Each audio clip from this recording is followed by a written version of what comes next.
नमस्कार दोस्तों आज बात कर रहे हैं एक ऐसी वैकेंसी के बारे में जो दरअसल जेएसएससी द्वारा झारखंड स्वास्थ्य कार्यकर्ता के नाम से निकाली गई है। इस वैकेंसी में कितने पद होंगे, परीक्षा शुल्क क्या होगी, परीक्षा का प्रारूप क्या होगा, परीक्षा का सिलेबस क्या होगा, सब कुछ जानेंगे इस वीडियो में। तो वीडियो के अंत तक बने रहें। दोस्तों, जेएसएससी द्वारा विज्ञापन संख्या 325 और बैकलॉग के लिए 425 के माध्यम से कुल 3181 पदों पर यह वैकेंसी निकाला गया, ये परीक्षा फॉर्म निकाला गया है। नियमित रिक्ति जो रेगुलर वैकेंसी है वो 3020 है और बैकलॉग है 161। इसमें आपका जो एजुकेशनल क्वालिफिकेशन चाहिए उसके बारे में पहले जान लेते हैं। तो एजुकेशनल क्वालिफिकेशन क्या चाहिए इसमें, आपका मैट्रिक या 10वां या समकक्ष जो है वो न्यूनतम 45% मार्क्स से होना चाहिए पास आपका। दूसरा है आपका 1.5 साल का एएनएम का परीक्षा उत्तीर्ण होना चाहिए। तीसरा जो जरूरी है और महत्वपूर्ण भी है, आपका झारखंड स्टेट काउंसिल से नर्सिंग में रजिस्ट्रेशन आपका होना चाहिए। अब रही परीक्षा फॉर्म जो है कब तक आप भर सकते हैं, तो इसमें परीक्षा फॉर्म भरने के लिए आपका 11 अगस्त 2025 से चालू हो गया है और आप 10 सितंबर तक परीक्षा फॉर्म भर सकते हैं। इसमें अगर आपका परीक्षा फॉर्म में कुछ गलती हो गया होगा तो इसके सुधार के लिए भी डेट दिया गया है, जो 11 सितंबर 2025 से 12 सितंबर 2025 तक आप परीक्षा फॉर्म में सुधार कर सकते हैं, मतलब 2 दिन का लगभग समय दिया गया है।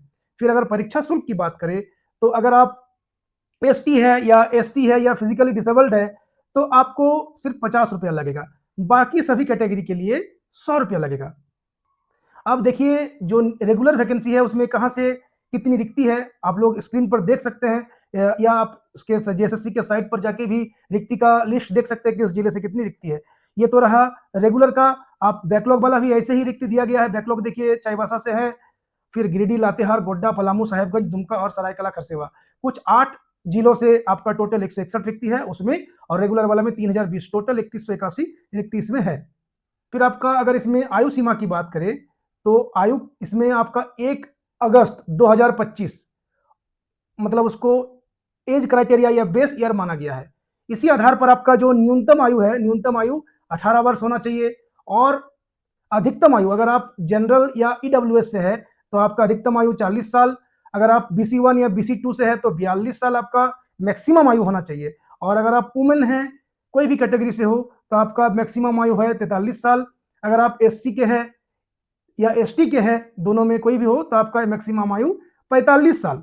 अगर आप फिजिकली डिसेबल्ड है तो आपकी आयु 5 साल का और आपको रिलैक्सेशन दिया जाएगा, मतलब 50 साल तक आप फिजिकली डिसेबल्ड में आ जाते हैं। इसमें फिजिकली डिसेबल्ड का प्रूफ के लिए आपको मिनिमम 40% डिसेबिलिटी होना चाहिए, तभी आप फिजिकली डिसेबल्ड का एज रिलैक्सेशन हो या कटअप में हो आप लाभ उठा सकते हैं।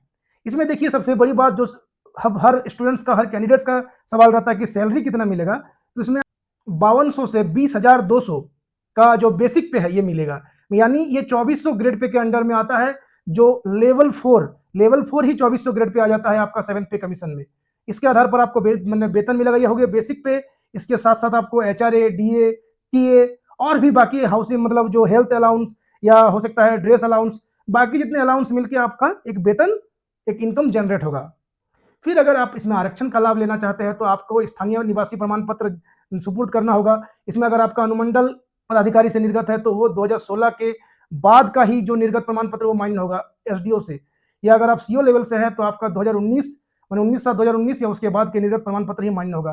कास्ट प्रमाण पत्र के लिए देखिए, अगर आप SC या ST संवर्ग के अभ्यर्थी है और आपको कास्ट में छूट चाहिए, सॉरी जाति प्रमाण पत्र आप समर्पित कर रहे हैं, सुपुर्द कर रहे हैं, तो आप चाहे DC लेवल से दे रहे हो या SDO लेवल से दे रहे हो, आपका 22/10/2008 या उसके बाद का निर्गत प्रमाण पत्र ही मान्य होगा। अगर आप CO लेवल से दे रहे हो तो आपका 2019 या उसके बाद के निर्गत प्रमाण पत्र ही मान्य होगा।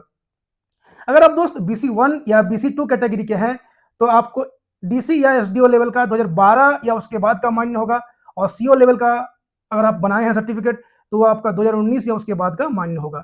ये रहा डेट कि मतलब अगर किस कैटेगरी के अधिकारी से आप बनाए हैं और कब से कब तक के बाद का आपका मान्य होगा। अगर आप EWS सर्टिफिकेट बनाए हैं तो कोई भी आप DC से बनाए हैं, चाहे अनुमंडल पदाधिकारी से बनाए हैं, चाहे अंचल अधिकारी से बनाए हैं, आपका आय प्रमाण पत्र जो है उसी के आधार पर आपका EWS मान्य होगा। फिर रहा ऑनलाइन आवेदन आप कैसे भर सकते हैं, तो ऑनलाइन आवेदन आप जेएसएससी की जो ऑफिशियल साइट है उस पर ऑफिशियल साइट को ओपन करके उस पर अपना नाम, पता, जो एजुकेशनल क्वालिफिकेशन है उसको भर कर रजिस्ट्रेशन पहले सेव कर ले, उसका 24 आवर्स आप वेट करें, 24 विदिन 24 आवर के बाद आप इसमें पेमेंट का ऑप्शन आएगा, उसमें फिर जाकर पेमेंट कीजिए। फिर पेमेंट हो जाने के बाद 24 आवर के बाद आपका फोटो और सिग्नेचर जो है आपका, फिर स्कैन्ड डॉक्यूमेंट जो है, जो आप डॉक्यूमेंट अपलोड करने का कीजिएगा, वो स्कैन करके आपको अपलोड करना होगा, वो भी 24 घंटे बाद।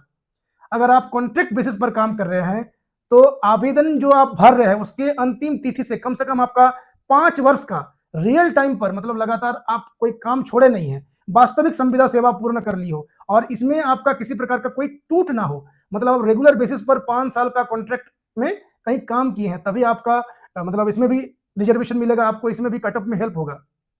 और इसका प्रमाण पत्र आपको कौन निर्गत करेगा? अगर आप डिस्ट्रिक्ट लेवल पर काम किए हैं तो जिले के जो असैनिक शैल्य चिकित्सक सह मुख्य चिकित्सा पदाधिकारी है उनके द्वारा, या जहां आप काम कर रहे हैं वहां के अधीक्षक या कंट्रोलिंग जो अथॉरिटी है, नियंत्रण पदाधिकारी द्वारा निर्गत प्रमाण पत्र ही मान्य होगा।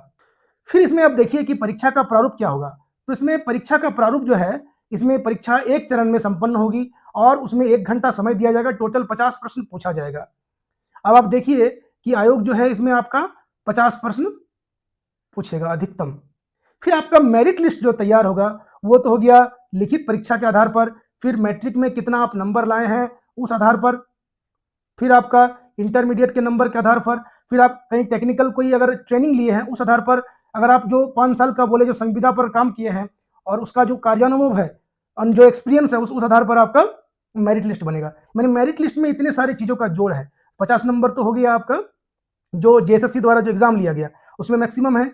फिर आप टेक्निकल ग्राउंड से अगर आप है तो टेक्निकल ग्राउंड में आपका मैक्सिमम है 10 नंबर।